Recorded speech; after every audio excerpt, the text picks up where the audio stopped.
2 లక్షల రూపాయల వరకు రుణమాఫీ చేస్తామని ఏ ఎన్నికల మేనిఫెస్టోలో మాట ఇచ్చినామో మాట ప్రకారం 25,35,000 మంది రైతులకు 20,616 కోట్ల రూపాయల 89 లక్షలు, దాదాపుగా 20,617 కోట్ల రూపాయలు రైతు రుణమాఫీ చేసిన చరిత్ర మా ప్రభుత్వానిది, ఈ మంత్రివర్గాన్ని అని చెప్పి నేను ఈ సందర్భంగా చెప్పదలుచుకున్నాను అధ్యక్ష.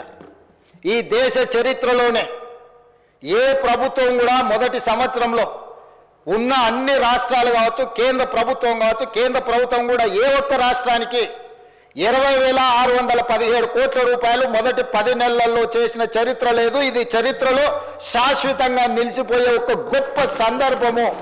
25,35,000 మంది రైతులకు 20,617 కోట్ల రూపాయల రుణమాఫీ చేసి రైతులను రుణ విముక్తులను చేసి ఆత్మ గౌరవంతో తలెత్తుకొని బ్రతికే విధంగా ఈరోజు రైతులకు స్వేచ్ఛనిచ్చిన ప్రభుత్వం మాది అధ్యక్ష.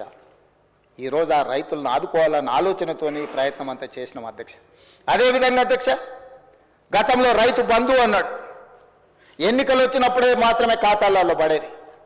కానీ ఈసారి 2023 ఎన్నికల సందర్భంగా ఆనాటి ప్రభుత్వం ఔటర్ రింగ్ రోడ్డును అమ్మేసి, కోకపేట్ల భూములను అమ్మేసి ఉన్నాయని ఊడ్చుకొని తీసుకొని పోయి రైతులకు రైతు బంధు పథకాన్ని అమలు చేయకుండా ఎన్నికల కోడ్ను అడ్డం పెట్టుకొని తప్పించుకుంటే మా ప్రభుత్వం వచ్చిన మొదటి 3 నెలల్లోనే తమరికి తెలుసు అధ్యక్ష, 7,625 కోట్ల రూపాయలు రైతు భరోసా పథకం కింద ఆ ప్రభుత్వం ఎగవేసిన రైతు భరోసా పథకాన్ని మన ప్రభుత్వం ఈరోజు అమలు చేసి మొదటి 3 నెలల్లోనే వాళ్ళ ఖాతాలు వేసింది అధ్యక్ష.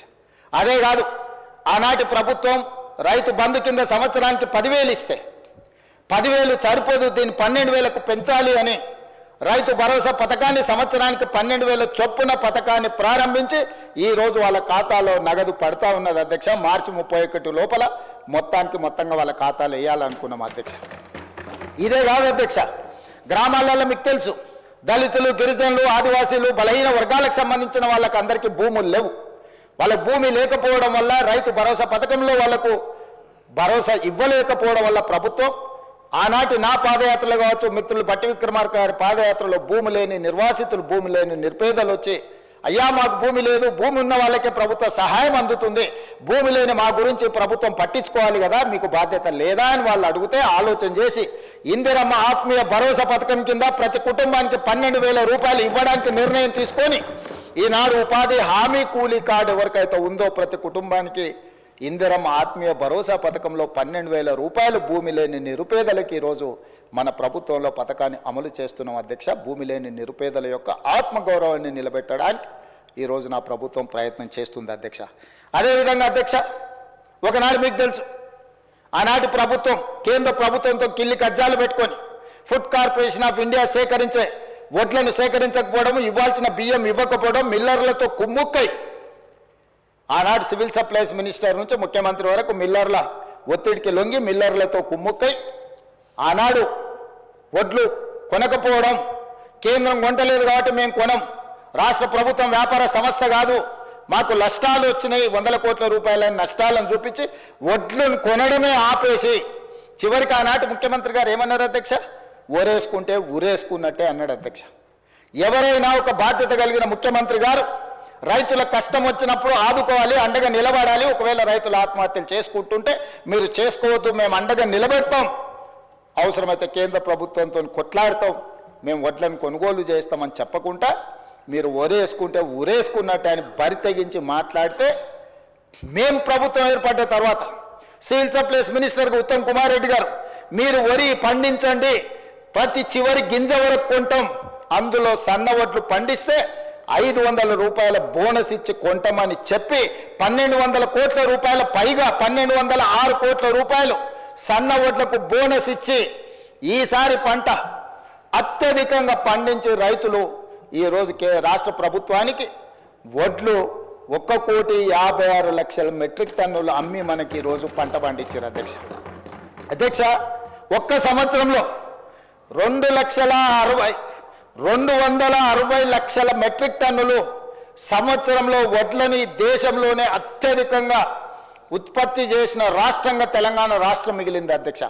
ఆనాడు ఎవరు కష్టపడి ఏ రైతు రాత్రి పగళ్ళు కష్టపడి పండించిన వడ్లను చూపించి ఏడ పండినా, అది సూర్యాపేటలో పండినా, అది నిజామాబాద్లో పండినా, అది కరీంనగర్లో పండినా, అది మెదక్లో పండినా, ఈ కాళేశ్వరం నీళ్లతోనే ఈ పంట పండిందని ఆనాడు కాళేశ్వరం కథలుగా మనకు చెప్పిండ్రు అధ్యక్ష. కానీ కాళేశ్వరం కట్టడం కూలడం 3 ఏళ్లలో అయిపోయింది అధ్యక్ష. 1,00,000 కోట్లు ఆవిరి అయిపోయినాయి.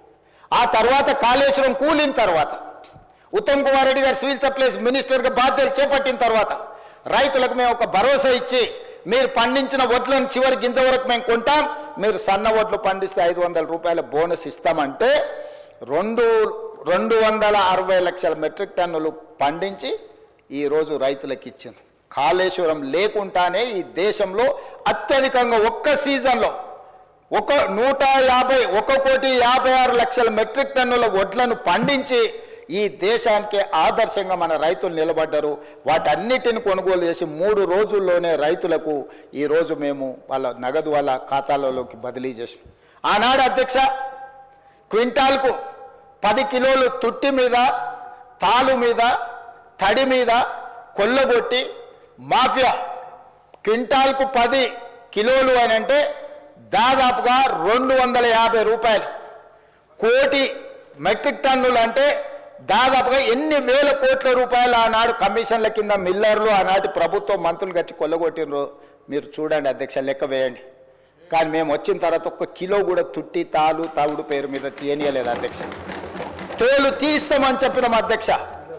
మిల్లర్లు ఎవరైనా తాలు పేరు మీదనో, తడి పేరు మీదనో, తుట్టి పేరు మీదనో 1 కిలో తీస్తే కూడా మీ తోలు తీస్తామని చెప్పి విజిలెన్స్ అండ్ ఎన్ఫోర్స్మెంట్ పోలీస్ సిబ్బందిని అప్రమత్తం చేసి నిరంతరం మా మంత్రి గారి పర్యవేక్షణ చేసుకుంటూ రైతుకు 1 కిలో కూడా తగ్గకుండా రైతు పండించిన పంట గిట్టుబాటు ధర ఇచ్చి కొనుగోలు చేసిన చరిత్ర, రైతులను ఆదుకున్న చరిత్ర మాదే అధ్యక్ష.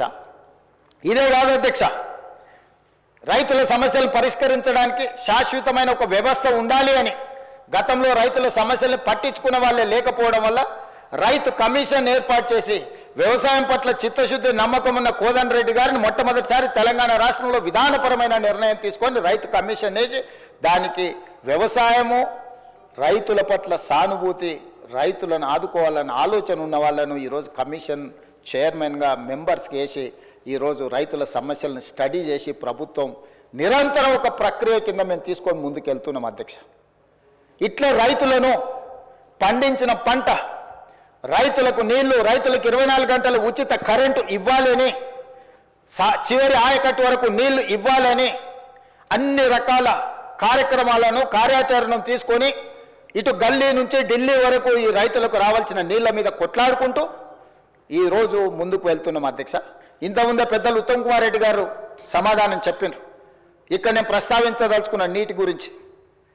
ఉమ్మడి రాష్ట్రంలో 811 టీఎంసీల ఉమ్మడి రాష్ట్రానికి కేటాయింపులుంటే ఘనత వహించిన, అనుభవం కలిగిన, పోరాటాలు చేసిన అని గొప్పగా చెప్పుకునే ఆనాటి ముఖ్యమంత్రి చంద్రశేఖరరావు గారు, సాగునీటి పారుదల శాఖ మంత్రి హరీష్ రావు గారు ఢిల్లీకి వెళ్ళి ఉమాభారతి గారి సమక్షంలో వాళ్ళు నిత్యం తిట్టిపోసుకునే చంద్రబాబు నాయుడు ముందల మొకరిల్లి 512 టీఎంసీలు ఆంధ్రప్రదేశ్ను వాడుకోండి, 299 టీఎంసీలు మాకు తెలంగాణకు చాలు అని సంతకం పెట్టి శాశ్వతంగా తెలంగాణ రైతాంగానికి మరణ శాసనము రాసింది వాళ్ళు కాదా? 2021లో ప్రతి సంవత్సరం వచ్చి రెన్యువల్ చేసుకునేందుకు మాకు ఓపిక లేదు, తీరిక లేదు, ఫామ్ హౌస్ల నుంచి మేము రాలేము.